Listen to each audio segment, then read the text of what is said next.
नमस्कार शेतकरी मित्रांनो, कृषी प्रधान यूट्यूब चॅनलवरती तुमचं सर्वांचं पुन्हा एकदा स्वागत आहे. शेतकरी मित्रांनो, आज आपण या व्हिडिओच्या माध्यमातून महाडीबीटीमध्ये नवीन रजिस्ट्रेशन शेतकऱ्याचं कसं करायचं याची संपूर्ण माहिती आपण घेणार आहोत. तर शेतकरी मित्रांनो, व्हिडिओला सुरुवात करण्यापूर्वी चॅनलवरती जर नवीन असाल तर चॅनलला सबस्क्राईब करायला विसरू नका. व्हिडिओ आवडल्यास व्हिडिओ लाईक करा, शेअर करा, कारण तो व्हिडिओ नवीन शेतकऱ्यापर्यंत पोहोचेल. तर शेतकरी मित्रांनो, सर्वात आधी आपल्याला आपला मोबाईलचा गुगल क्रोम ओपन करायचा आहे. गुगल क्रोम ओपन झाल्याच्या नंतर आपल्याला त्यामध्ये महाडीबीटी फार्मर लॉग इन असं टाईप करायचं आहे. तुम्ही स्मॉलमध्ये टाईप करू शकता किंवा कॅपिटलमध्ये पण. MahaDBT farmer log in type झाल्याच्या नंतर आपल्याला सर्च करायचं आहे. तर शेतकरी मित्रांनो, त्याला सर्च केल्याच्या नंतर आपल्यासमोर असा पेज ओपन होईल. पेज ओपन झाल्याच्या नंतर तुम्हाला एक नंबरला गव्हर्नमेंट ऑफ महाराष्ट्र अशा नावाने एक वेबसाईट दिसेल. त्या वेबसाईटला आपल्याला क्लिक करायचं आहे आणि क्लिक केल्याच्या नंतर आपल्यासमोर एक पुन्हा नवीन एक पेज ओपन होईल.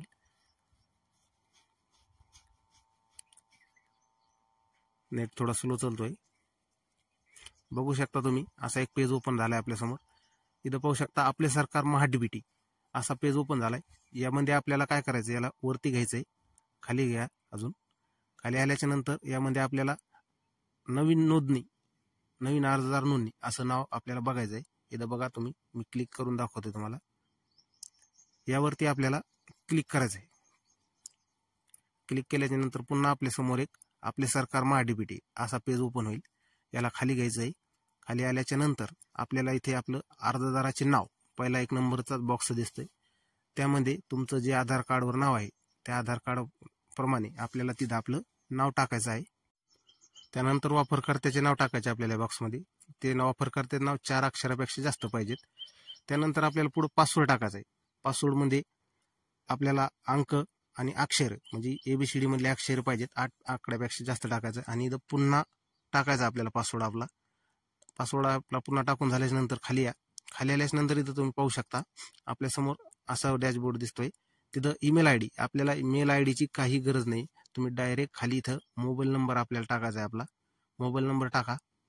तुमचा मोबाईल नंबर टाकल्याच्या नंतर त्यानंतर आपल्याला समोर नाव दिसते बघा, मोबाईल क्रमांकाची सत्यता तपासण्यासाठी OTP मिळवा, यावरती आपल्याला क्लिक करायचं आहे. आपल्या मोबाईल नंबरवरती एक आपल्याला OTP येईल. OTP येण्याची वाट बघा. OTP आल्याच्या नंतर हे बघा, आपल्याला सादर केलेल्या मोबाईल क्रमांकावर OTP पाठवण्यात आला आहे असा मेसेज येईल. तिला ओके करा. ओके केल्याच्या नंतर या बॉक्समध्ये आपला OTP टाका. OTP टाकल्यानंतर मोबाईल क्रमांकाचा OTP तपासा, यावरती आपल्याला क्लिक करायचं आहे.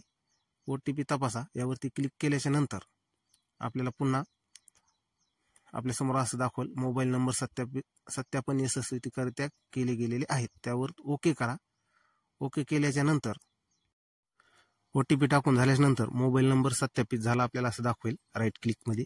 त्यानंतर आपल्याला खाली आपला कॅप्चर कोड टाकायचा आहे. कॅप्चर कोड व्यवस्थित टाकून घ्या, जसाची तसा. कॅपिटल असेल तर कॅपिटलमध्ये, स्मॉल असेल तर स्मॉलमध्ये, काहीच्या मधामध्ये अक्षर असतात तर अक्षर टाकून घ्या.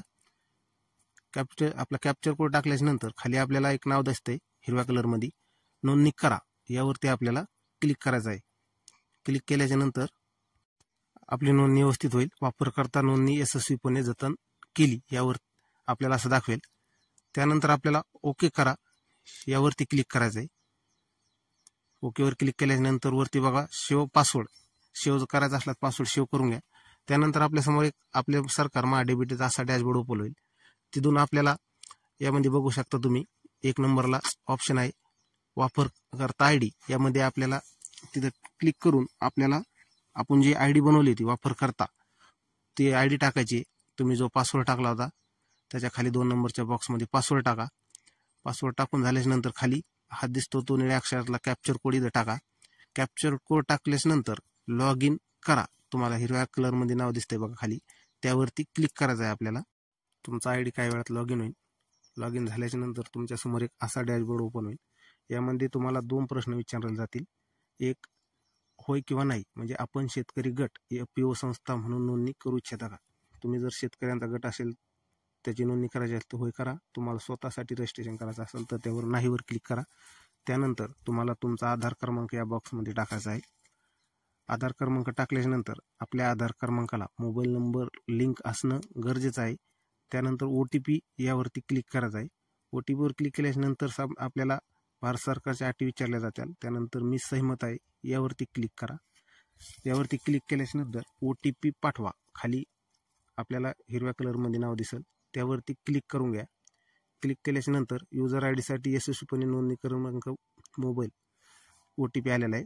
OTP आल्यानंतर आपल्याला त्यावरती ओके करायचं आहे. ओके केल्याच्या नंतर या बॉक्समध्ये तुम्ही OTP टाकून घ्या.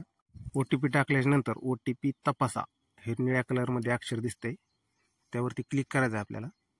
क्लिक केल्यानंतर आपल्यासमोर आधार नोंदणी यशस्वी झाली आहे असं दाखवेल. त्यानंतर आपल्याला समोर त्याच्या ओके नाव दिसेल, त्यावरती क्लिक करायचं आहे. थोडा वेळ घेईल. वेळ घेऊन झाल्याच्यानंतर आपल्यासमोर वापरकर्ता नोंदणी यशस्वीने जतन केली असं दाखवेल. झाल्याच्या नंतर आपल्याला खाली निळ्या कलरमध्ये ओके नाव दिसतंय, त्यावरती क्लिक करून घ्या. काही वेळात आपल्यासमोर आपले सरकार MyDBTचा ऑफिशियल डॅशबोर्ड ओपन होईल. तुम्ही इथं पाहू शकता आपल्याला 2 ऑप्शन दिसतात. अर्जदार येथे लॉग इन करा. त्यानंतर पहिला ऑप्शन आहे वापरकर्ता ID आणि दुसरा ऑप्शन आहे आधार क्रमांक. आधार क्रमांक म्हणजे आपण आधार क्रमांकावर तुम्ही आधार नंबर टाकून OTP द्वारे लॉग इन करू शकता. आपण वापरकर्ता ID यामधून लॉग इन करून घेऊ. वापरकर्त्यावर क्लिक केल्यानंतर आपल्याला खाली आपला इंटर युजर नेम टाकायचा आहे. जो आपण युजर नेम बनवलेला आहे वापरकर्ता ID तो ह्या बॉक्समध्ये टाका. 2 नंबरच्या बॉक्समध्ये आपल्याला आपला पासवर्ड टाकायचा आहे. खाली आपल्याला जो कॅप्चर कोड दिसत आहे तो कॅप्चर कोड आपल्याला तो खाली टाकून घ्या जशाची तसा. कॅप्चर कोड टाकून झाल्याच्या नंतर हिरव्या कलरमध्ये तुम्हाला लॉग इन करा असं नाव दिसेल, त्यावरती क्लिक करायचं आहे. क्लिक केल्यानंतर आपले प्रोफाईल अपूर्ण आहेत. कृपया घटक लागू करण्यासाठी आपले प्रोफाईल तपशील पूर्ण करा. यावरती आपल्याला खाली निळ्या अक्षर म्हणले ओके नावावर क्लिक करायचं आहे. नावावर क्लिक केल्याच्या नंतर असा डॅशबोर्ड ओपन होईल. हा डॅशबोर्ड ओपन झाल्याच्या नंतर शेतकरी मित्रांनो आपल्याला पहिलाच ऑप्शन दिसेल प्रोफाईल स्थिती. त्याच्या खाली आपल्याला शेतकरी मित्रांनो येथे क्लिक करा असं निळ्या अक्षरामध्ये नाव दिसेल. आपली प्रोफाईल अपूर्ण आहे. आपल्याला प्रोफाईल पूर्ण करण्यासाठी आपल्याला येथे क्लिक करा यावरती क्लिक करायचं आहे. आपण क्लिक केल्यानंतर पुन्हा आपल्यासमोर असा डॅशबोर्ड ओपन होईल. यामध्ये आपल्याला 3 ऑप्शन आहेत. 1 नंबरचा ऑप्शन आहे वैयक्तिक माहिती भरा, 2 नंबरला पत्ता आणि 3 नंबरला शेतजमिनीचा तपशील. म्हणजे आपल्याला 1 नंबरच्या याच्यामध्ये आपली आधार कार्ड प्रमाणे माहिती भरायची. आपण रहिवासी, 2 नंबरचा पत्ता आहे आपला, 3 नंबरला शेतजमीन म्हणजे आपली शेती कुठल्या शिवारात आहे, तालुका, जिल्हा, गट नंबर, खाते नंबर आपल्याला भरणं आवश्यक आहे. रासा हे ओपन झाल्यावर त्याला खाली वरती घ्या. थोडं वरती घेतल्यानंतर शेतकरी मित्रांनी पाहू शकता तुमचं आधार कार्ड आलेलं आहे. त्यानंतर आपल्याला 2 नंबरचा ऑप्शन आहे आधार कार्ड नुसार माहिती अद्ययावत करा. हे 2 नंबरचा ऑप्शन आहे. आपल्याला यामध्ये आपल्याला क्लिक करायचं आहे. क्लिक केल्यानंतर आपल्यासमोर असा डॅशबोर्ड ओपन होईल. त्यामध्ये आपला आधार नंबर इथं दिसेल आणि आपल्याला त्यावरती पुढं 2 नंबरचा ऑप्शन आहे OTP पाठवा. यावरती क्लिक करायचं आहे.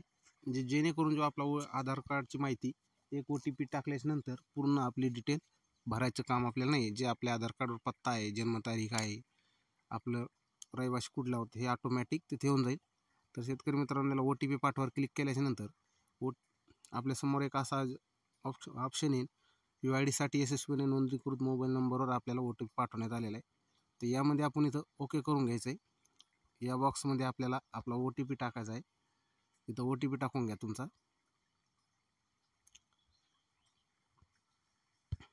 OTP टाकून घेतल्यानंतर आपल्याला OTP तपासा यावरती क्लिक करायचं आहे. OTP तपासावर क्लिक केल्यानंतर काही वेळात त्यानंतर तुम्ही पाहू शकता आपल्याला इथं दाखवलं आहे वापरकर्ता प्रोफाईल यशस्वीकरित्या अद्ययावत केले आहेत. त्यानंतर आपल्याला ओकेवरती क्लिक करायचं आहे. ओकेवरती क्लिक केल्यानंतर पुन्हा आपल्यासमोर असा डॅशबोर्ड ओपन होईल. आपल्याला खाली यायचं आहे. खाली आल्यानंतर इथं पाहू शकता आपला मोबाईल नंबर आलेला आहे. मोबाईल नंबर व्हेरीफाय म्हणून आलेला आहे. त्यानंतर इथं आपल्याला शेतकरी मित्रांनो पहिलं जन्मतारीख दिसते, वय आणि फिमेल आहेत का मेल. त्याच्यानंतर खाली आपल्याला 2 ऑप्शन आहेत. इथं पहिलं नाव टाकायचं तुमचं तुम्हाला आधार कार्डप्रमाणे जे आधार कार्डवर आहे ते. इथं वडिलांचं किंवा पतीचं नाव टाकायचं आहे. इथं तुमचं 3 नंबरला आडनाव टाकून घ्या. आडनाव टाकल्यानंतर खाली इथं आपल्याला विचारलं आहे आपण आत्महत्याग्रस्त शेतकरी कुटुंबाचे वारसा आहात का? जर तुमच्या घरात कोणी आत्महत्या केली असेल तर होय करा, नाही केली नसेल तर नाही करा. त्यानंतर आपल्याला इथं विचारलं आहे, आपण भारतीय संरक्षण माजी सैनिक अथवा सध्या सेवेत आहात का? म्हणजे तुम्ही नोकरीला आहात का? असल्यास हो करा किंवा नाही करा. त्यानंतर खाली यायचं आहे, इथं आपल्याला आपला प्रवर्ग निवडायचा, जात, तुमची जात निवडून घ्या. जात निवडल्यानंतर इथं खाली ऑप्शन आहे अपंग. आपण जर ज्या नावाने ऑनलाईन रजिस्ट्रेशन करत असाल ते व्यक्ती जर अपंग असेल तर तिथं अपंगाला होय करा किंवा नाही करा. त्यानंतर खाली यायचं आहे, इथं आपल्याला एक महत्त्वाचा मुद्दा विचारलेला आहे, लक्षपूर्वक बघा. तुमचे आधार कार्ड जोडलेले बँक खाते, जनधन, युवक खाते आहेत का? किंवा खात्यातून पैसे काढण्यासाठी ठेवण्यासाठी मर्यादा आहेत का? त्यासाठी आपल्याला तिथं नाही करायचं आहे. नाही केल्याच्यानंतर इथं खाली बँक खाते क्रमांक आपल्याला टाकायचा आहे आपला. तुम्हाला ज्या बँक खात्यामध्ये तुमची सबसिडी हवी आहे तो. त्याच्यानंतर इथं आपला IFSC कोड टाका. तुमचा IFSC कोड टाकल्यानंतर या बॉक्समध्ये शाखेचे नाव ऑटोमॅटिक येऊन जाईल की तुमचे कुठल्या बँक खात्यात हे आहेत, बँकेत खाते आहेत आणि ती शाखा कुठे आहे. तर त्यानंतर आपल्याला एवढी डिटेल भरल्यानंतर इथं टिक मार्क करायचा आहे या ऑप्शनला. टिक मार्क केल्याच्यानंतर खाली तुम्ही बघू शकता जतन करा यावरती क्लिक करायचं आहे. क्लिक केल्याच्यानंतर आपण पुढच्या डॅशबोर्डवरती जाऊ. हे बघा, आपण वैयक्तिक माहिती जतन केल्याच्यानंतर आपल्याला असं दाखवेल, वैयक्तिक माहिती यशस्वीरित्या जतन केली आहे. त्यानंतर आपल्याला ओकेवरती क्लिक करायचं आहे. ओकेवरती क्लिक केल्याच्यानंतर आपल्यासमोर असं डॅशबोर्ड ओपन होईल पुन्हा. यामध्ये आपल्याला 1 नंबरला तुमचा पत्ता भरायचा आहे, जिल्हा निवडायचा आहे, त्यानंतर तालुका निवडा, शहर म्हणजे गाव, आणि इथं तुमचा पिनकोड टाकायचा आहे. पिनकोड टाकल्यानंतर खाली यायचं आहे. इथं विचारलेलं आहे बघा, सध्याचा पत्रव्यवहार कायमस्वरूपी आहेत का? म्हणजे आपण जोवर पत्ता टाकला आहे तो जर सेम तुमचा पत्ता असेल तर आपण इथं होय करू शकतो. त्याला होय केल्याच्यानंतर ऑटोमॅटिक तुमचा पत्ता या बॉक्समध्ये येऊन जाईल. तुम्हाला इथं पुन्हा माहिती भरायची गरज नाही. आणि सगळी माहिती व्यवस्थित टाकून घेतल्यानंतर आपल्याला जतन करा यावरती क्लिक करायचं आहे. त्यानंतर पुन्हा आपल्यासमोर असं दाखवेल, पत्ता माहिती यशस्वीरित्या जतन केली आहे. त्यानंतर ओकेवरती क्लिक करायचं आहे आपल्याला. इथे पाहू शकता आता तुम्ही आपली प्रोफाईल ही 70% कंप्लीट झालेली आहे. पुन्हा आपल्याला खाली यायचं आहे. इथं आपल्याला विचारलेलं आहे बा, आपल्याकडे एकापेक्षा अधिक गावामध्ये जमीन आहे का? म्हणजे तुमची जर जमीन अनेक दुसऱ्या गावामध्ये किंवा दुसऱ्या शिवारामध्ये असेल तर होय करा, एकाच शिवारात असेल तर नाही करा. जमिनीचा पत्ता निवडून झाल्याच्यानंतर आपल्याला इथं तुमचा खाते क्रमांक 8चा खाते क्रमांक टाकायचा आहे.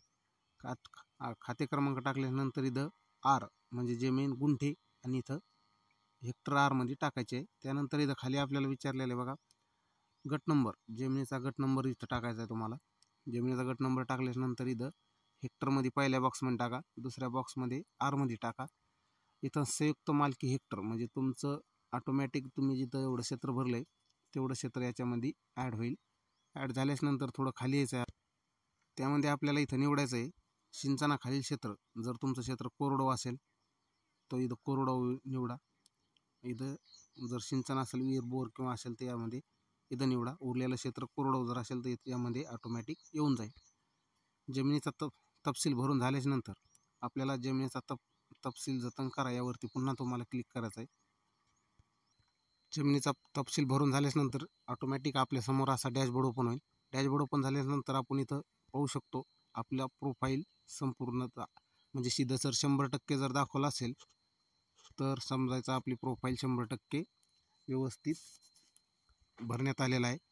त्यानंतर शेतकरी मित्रांनो, तुम्ही यामधून अर्ज करण्यासाठी आपल्याला या बॉक्समध्ये जायचं आहे. तुम्ही कुठल्या याच्यासाठी अर्ज करताय, अवजारे, बी बियाणे, सौर कुंपण किंवा शेडनेट, यासाठी अर्ज करण्यासाठी तुम्हाला या बॉक्समध्ये जायचं आहे.